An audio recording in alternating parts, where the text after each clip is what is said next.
Hi எல்லாருக்கும் வணக்கங்க. தைச்சிக்கிட்டு இருந்தேன், கரண்ட்டு போயிடுச்சு. சரி உங்கள்கிட்ட யாராவது பேசலான்ட்டு வந்தேங்க. ஓகேங்க.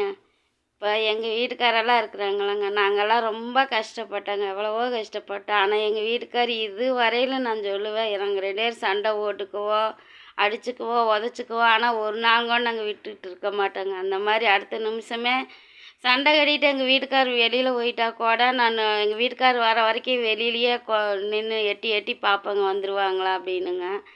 அந்த மாதிரி நாங்களாம் ஒருத்தருக்கு ஒருத்தர் அடிச்சுக்கிட்டாலும் உதச்சிக்கிட்டாலும் மனசுக்குள்ளே அவ்வளோ பாசம் இருக்குது, எனக்கு இருக்குது நிறையா.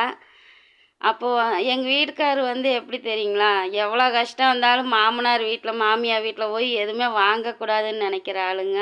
அவங்க வீட்லேயும் வாங்க மாட்டாங்க, எங்கள் வீட்லேயும் வாங்க மாட்டாங்க. அந்த மாதிரி ஒரு மனுஷன். அவங்க வீட்லேயும் போய் எதுக்குமே போய் நின்னது கிடையாதுங்க. அதே மாதிரி அவங்க அம்மாட்டையும் கேட்க மாட்டாங்க, எங்கள் அம்மாட்ட போய் வாங்கிட்டு வான்னு சொல்ல மாட்டாங்க. ஏன் நான் இப்போ வரைக்கும் தைக்கிறேனே, எனக்கு எவ்வளோ சம்பளம் வருது, நீ என்ன பண்ணுற, நீ அதுக்கு காசு கொடு, இதுக்கு காசு கொடு, இது வரைக்கும் சொன்னது கிடையாதுங்க. எல்லாமே எங்கள் வீட்டுக்கார் கொடுத்துருவாங்க. என் சம்பளத்தை நீ என்ன பண்ணுறேன்னு இது வரையும் கேட்டது கிடையாதுங்க. பெருமையாகவே சொல்லுவேங்க. நான் சம்பளம் வாங்கினா எனக்கு பிடிச்சத ஒன்று வாங்கி சாப்பிட்டாலோ எதை பண்ணாலோ, தைக்கிறையா 2 பணம் மிச்சம் பண்ணி உனக்குன்னு வெயின்னு தான் சொல்லுவாங்களே தவிரங்க, எனக்கு கொடுன்னு கேட்டது கிடையாது, இது வரையிலுமே கேட்டது கிடையாது. அதே மாதிரி எனக்கு குழந்த பிறந்தப்போ எங்கள் அம்மா வீட்டில் நான் போய் இருந்தால் கூட என்னை இருக்க விட மாட்டாங்க. நான் பார்த்துக்கிறேன், எங்கள் அம்மா கூட சொல்ல ஆப்ரேஷன் பண்ணி இருக்குது, நீங்களாம் பார்க்க முடியாது வேண்டாம் அப்படின்னு சொன்னால் கூட கேட்க மாட்டாங்க. நான் பார்த்துக்கிறேன், இல்லைன்னா நீங்கள் அங்கே இருந்து வாருங்க அப்படின்னு சொல்லி பெரியவாயும் பிறந்தப்போ ஆஸ்பத்திரிக்கு போயிட்டு அங்கே போகவே இல்லைங்க.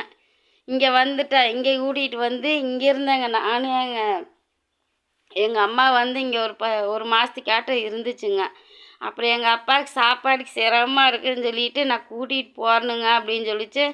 அப்புறம் எங்கள் வீட்டுக்கார் எனக்கு துணியெல்லாம் துவைச்சி போட்டிருக்குறாங்க. என்னோடய துணி எல்லாமே, பசங்க துணி எல்லாமே துவைச்சி போடுவாங்க. ஏதோ அவங்களுக்கு தெரிஞ்ச அளவுக்கு சமைச்சி வச்சுட்டு போவாங்க. அதெல்லாம் தாங்க இப்போ வரைக்கும் எனக்கு எவ்வளோ சண்டை ஓட்டாலும் பிடிச்சாலும் அந்த பாசம் என்னை விட்டு போகிறது இல்லைங்க. எங்கள் வீட்டுக்கார எங்கள் அம்மாவே ஒன்று பேசினா கூட நான் விட்டு கொடுத்தது இல்லைங்க. எங்கள் அம்மாவோட சண்டை போடுவேன்.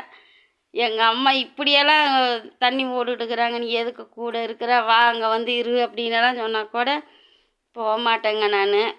எங்கள் வீட்டுக்கார் ஒவ்வொரு காலைக்கு இங்கோட வீட்டை தாள் போட்டு படுத்துக்குவாங்க. தண்ணி ரொம்ப அதிகமாகிடுச்சுன்னா நான் சண்டை கட்டுவேன். பையனுக்கு எங்காவது வெளியில் விளையாட போனேன்னா கூப்பிட போகும்போது அப்போ எங்கள் அம்மா நீ அவர் எந்திரிக்கிட்டு, நீ ஏன் இங்கே உட்காந்துருக்குற, வெளியில் வா நம்ம வீட்டுக்கு போகலாம்பாங்க.